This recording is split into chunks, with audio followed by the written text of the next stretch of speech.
Okay, so how many times have you heard this one? Do what you love and you'll never work a day in your life. Oh, countless, right? It's everywhere these days. Yeah, it's practically a mantra. But what if I told you that this whole follow your passion thing, I don't know, it might actually be kind of a trap. Oh, a trap. How so? Well, at least when it comes to building real, lasting wealth. Interesting. So we're talking about the financial side of doing what you love, not just the personal fulfillment piece. Exactly.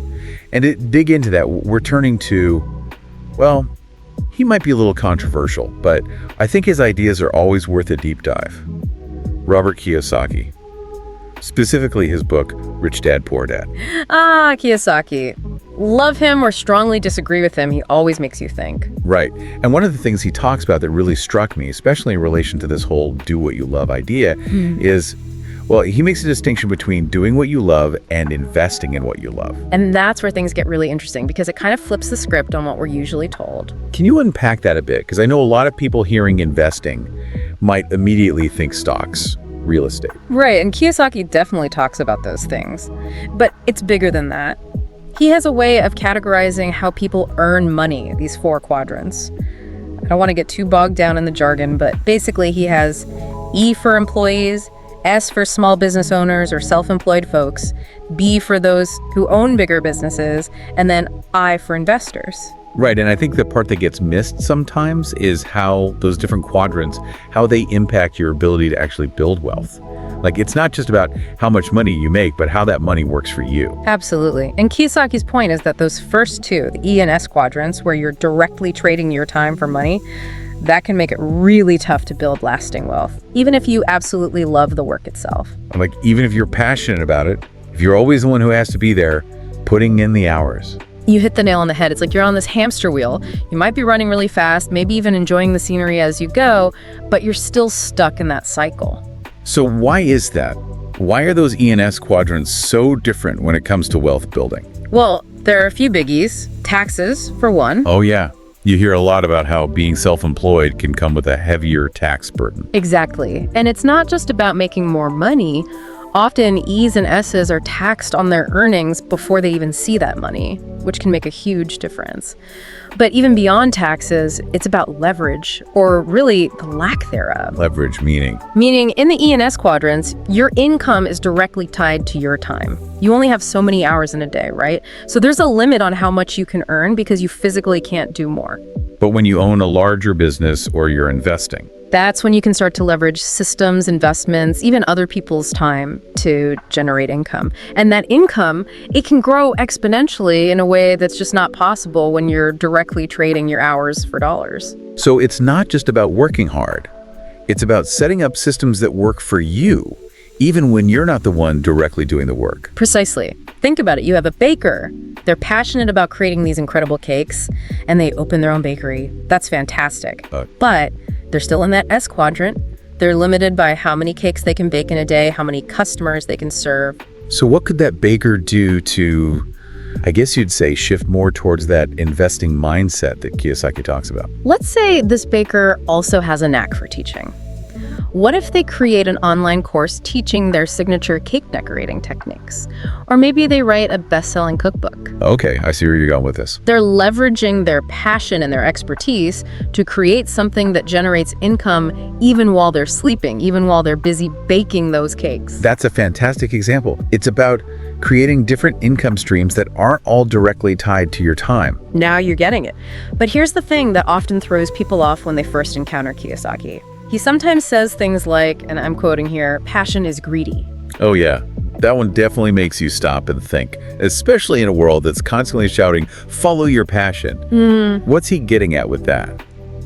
It's definitely a statement that's meant to challenge our assumptions. He's not saying to abandon your passions altogether. It's more about, I think it's about recognizing that sometimes our desire for immediate gratification, that feeling of I need to be doing what I love right now, can actually become a roadblock. You know, that's fascinating because it's like we get so caught up in needing to love what we do in this moment that we don't necessarily set ourselves up for that long-term financial freedom that would actually allow us to more fully enjoy those passions. You've got it. And that's where this idea of investing in what you love comes in. It's about recognizing that sometimes you have to play the long game. It's about making choices that might not feel as immediately satisfying, but that ultimately create more options and freedom down the line. It's like delaying that gratification to build something bigger, right? Exactly. Let's say, just for example, you are really passionate about, I don't know, sustainable living, right? Okay, yeah. Now, that might not immediately translate into a high-paying career path, at least not right away. Right. But what if instead of just trying to, I don't know, force that passion into a job right now, what if you invest some time, some resources into really becoming an expert in something related to that, like sustainable building practices or... Oh, I see where you're going with this. Yes. Or like maybe even investing in companies that are on the forefront of renewable energy, things like that. There you go. You're aligning your passions with long-term financial growth. So even if it's not something that's paying all the bills right now, you're setting yourself up For a future where you potentially could be making a living from it, or at least have the financial freedom to pursue those passions more fully. Now you're getting it. It's like that saying, the best time to plant a tree was 20 years ago. The second best time is today. You're planting those seeds, and even if it takes a while for them to grow, eventually you end up That's with... something that's a lot more sustainable. Exactly. You know what I think is so interesting about all of this? And this might seem a little meta, but Kiyosaki himself, his own story seems to be a perfect example of this. Oh, how so? Well, did you know that he actually doesn't enjoy writing? Really? Yeah, I read an interview where he said he doesn't love the process itself. Which, for a best-selling author, that's kind of... That's pretty ironic. Right. But here's the thing, and this goes back to what we were saying before. He recognized that writing, even if it wasn't his passion, it was a skill he could leverage. He turned it into a system. Exactly, a business. A way to achieve that financial freedom so that he could then turn around and Invest in the things he actually enjoys. like real estate, which we know is a big passion of his. It's like he used his writing success as that stepping stone, not the end goal itself. And that's such a powerful lesson for all of us, because I think sometimes we get so caught up in the idea that we have to find that one perfect passion and then just like hustle like crazy to turn it into this profitable business. When in reality, it can be a lot more, nuanced than that. Exactly. It might mean starting with something that seems a little less exciting right now, but that gives you the resources, the freedom, the time down the road to really pursue those passions. This has been incredibly eye-opening. But let's bring this back down to earth for a minute. For someone listening who's maybe feeling a little stuck right now, they're in that cycle of trading their time for money, even if they generally like their work. Yeah. What would you say is a good first step towards embracing more of this investing mindset?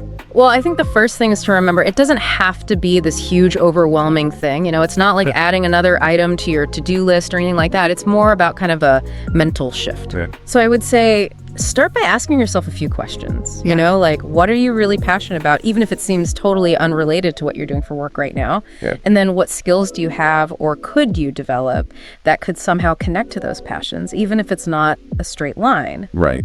And then a big one, I think, is what does financial freedom actually look like to you?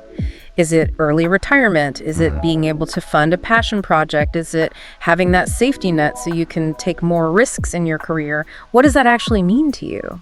It's almost like taking a step back from just thinking about what kind of work will pay the bills right now, and instead going like, okay, what kind of life do I want to be building in the long term? Exactly. And how can my skills and my passions and maybe even my finances, how can those all work together to support that bigger vision?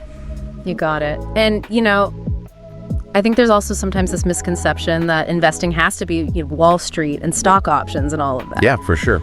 And it certainly can be, but it can also be a lot broader than that. Okay, so It could be investing in your education, learning a new skill, even just investing the time to connect with people who are doing things that you find really intriguing. it's almost like, we talk about investing our money, but this is like investing in ourselves, investing in our future. 100%. And I think what I really appreciate about Kiyosaki's perspective is that it's not about finding that one magical passion and then just hustling like crazy to turn it into a business. Right. It's not that simple. It's not that simple at all. Yeah. It's about taking this more well-rounded view of your life, like all the pieces of you, your passions, your skills, your values, and then going, how can my finances, how can my work support all of that? Yeah, it's like you're the architect of your own life. Yeah. Right? And you're designing it in a way that's not only fulfilling, but also financially sustainable. Now you're talking. That's exactly it. This has been such a great conversation. Yeah. I feel like we could probably do a whole other deep dive on just this one concept. But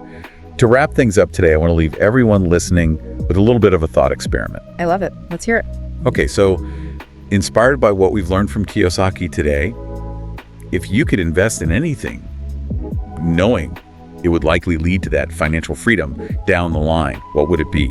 And then, even more importantly, maybe what's one small step, no matter how small, that you could take today to start moving in that direction? I love that because it doesn't have to be this big, grand gesture. It could be picking up a book. It could be having a conversation with someone. It could be just giving yourself permission to dream a little bigger. You never know where that one step might lead, right? Never. Well, this has been an awesome deep dive into this whole idea of investing in what you love. Thank you so much for taking the time to break this down with me. My pleasure. And for everyone listening out there, thanks for joining us on this journey. And until next time, keep learning, keep exploring, and most importantly, keep investing in yourselves.